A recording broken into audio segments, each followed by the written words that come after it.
Hello everyone, আজকে আমার শাশুড়ি মা চট্টগ্রাম ডিস্ট্রিক্টের একটা জনপ্রিয় খাবার, বলো নামটা কি কি বানাবে তুমি? ডাল শুকুত। হ্যাঁ, ডাল শুকুত বানাবে। তো ডাল শুকুত বানানোর জন্য যা যা লাগবে আমি আপনাদের দেখিয়ে দিচ্ছি। প্রথমেই বলবো অড়হর ডাল, যেটা আমি কয়েক ঘন্টা আগে ভিজিয়ে রেখেছিলাম। ভেজালে কি হয়, ডালটা গরম হয়ে মানে ভালো মতন ফুলে যায়, মানে নরম হয়ে যায়, তো তাড়াতাড়ি হয়ে যায় ডাল, সেই জন্যই ভেজানো, না ভেজালেও হয়। আর কি কি সবজি লাগছে ডাল শুকুত বানানোর জন্য আমি দেখাচ্ছি। এই যে এটা হলো লাউ, লাউটাকে ডুমো ডুমো করে কেটে নিয়েছি। আর সব সবজি লক্ষ্য রাখবেন যাতে এক সাইজের হয়। তো আর এটা হলো মূলো, এটাও কেটে নিয়েছি এভাবে। আর টমেটো পুরো একটা লাগবে না, অর্ধেকটা লাগবে। আর এটা হলো ভেন্ডি। অনেক সবজি দেওয়া যায়, আপনাদের উপর ডিপেন্ড করছে কি কি সবজি দেবেন ডালে। আলু দিয়েছি। আর এটা হলো গাজর, এটাকেও কেটে নিয়েছি। আর এখানে হলো কাঁচা লঙ্কা আছে।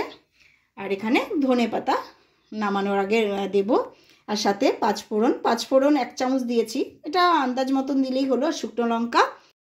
মশলার মধ্যে দিয়েছি 1 চামচ আদা বাটা, আধা চামচ জিরে আর ধনে গুঁড়ো। আমি এই সসপ্যানটা বসিয়ে দিয়েছি, এখানে ডাল সেদ্ধ করব। আর এই যে আগের থেকে ভিজিয়ে রাখা ডাল, এটাও দিয়ে দিচ্ছি। আমি কিন্তু ডালে নুন দিয়ে দিয়েছি। তো দাও, গাজরটা দিয়ে দাও, তাহলে গাজর সেদ্ধ হয়ে যাবে। গাজর সেদ্ধ হতে একটু টাইম লাগে, আর লাউ তো বেশি টাইম লাগবে না। গাজর আর আলুটা দাও, কারণ কি এখানে আলু সেদ্ধ হতে চায় না। এই যে ডালটা এখন দেখছি অল্প সেদ্ধ হয়েছে, একদম পুরো ভালো মতন হয়নি, আধা ফোটা হয়েছে। এখন লাউ আর মূলোটা দিয়ে দিব, দিয়ে দাও লাউ আর মূলো। চুলোর আঁচ কিন্তু বাড়ানো থাকবে। তা এখন কাঁচা লঙ্কা দিয়ে দিচ্ছি, 6টার মতন কাঁচা লঙ্কা। তা এখন ঢেকে দিচ্ছি। এই যে ডালটা ফাটা হয়ে গেছে, মানে ফুটে গেছে। এই মুহূর্তে এখন হ্যাঁ, এই যে এখন টমেটো আর ভেন্ডিটা দিয়ে দিব। এখন হলুদ গুঁড়োও দিয়ে দিব, তাহলে সবজিগুলোতে ভালো মতন হলুদ ঢুকে যাবে।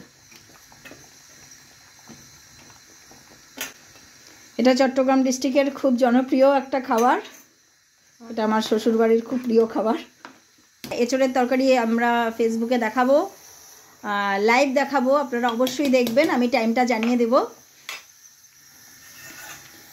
কালকে আমরা এঁচড়ের তরকারি রান্না করে দেখাবো।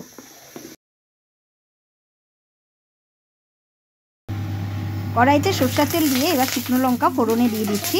এবার অবশ্যই সরষের তেল দিয়ে করবেন, তাহলে ডাল শুকুতের যে একটা গন্ধ বের হয়, এটা খুব সুন্দর হয়। আর একটু ইয়ে করো। ও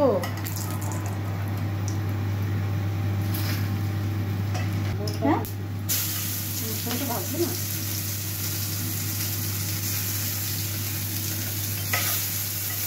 আদা বাটা, জিরে গুঁড়ো, ধনে গুঁড়ো, হ্যাঁ, ফোড়নে দেওয়া মশলাগুলো আমি ডালের সাথে মিক্স করে দিয়েছি। যে ডালটা কিন্তু একটু ফাটা অবস্থা না, এরকমই তো থাকবে। হ্যাঁ, একদম পুরো একদম হ্যাঁ গলে যাবে না, এরকম ফাটা থাকবে। আর নামানোর আগে ধনেপাতা দিয়ে দেবো। এখন তো হয়ে ধনেপাতা দিয়ে দিই, তাহলে গন্ধটা ভালো আসবে। তো এই যে তো আমাদের চট্টগ্রাম ডিস্ট্রিক্টের জনপ্রিয় খাবার তৈরি হয়ে গেছে, ডাল শুকুত। তো যদি আমার ভিডিওটা ভালো লেগে থাকে অবশ্যই কমেন্ট করে জানাবে, আর কি রান্না দেখতে চাও অবশ্যই বলবে। তো আজকের ভিডিওটা এই অবধি, তোমরা সবাই ভালো থেকো, সুস্থ থাকো। হ্যাঁ, সবাইকে টাটা বলে দাও, এদিকে তাকাও, টাটা বলো, টাটা।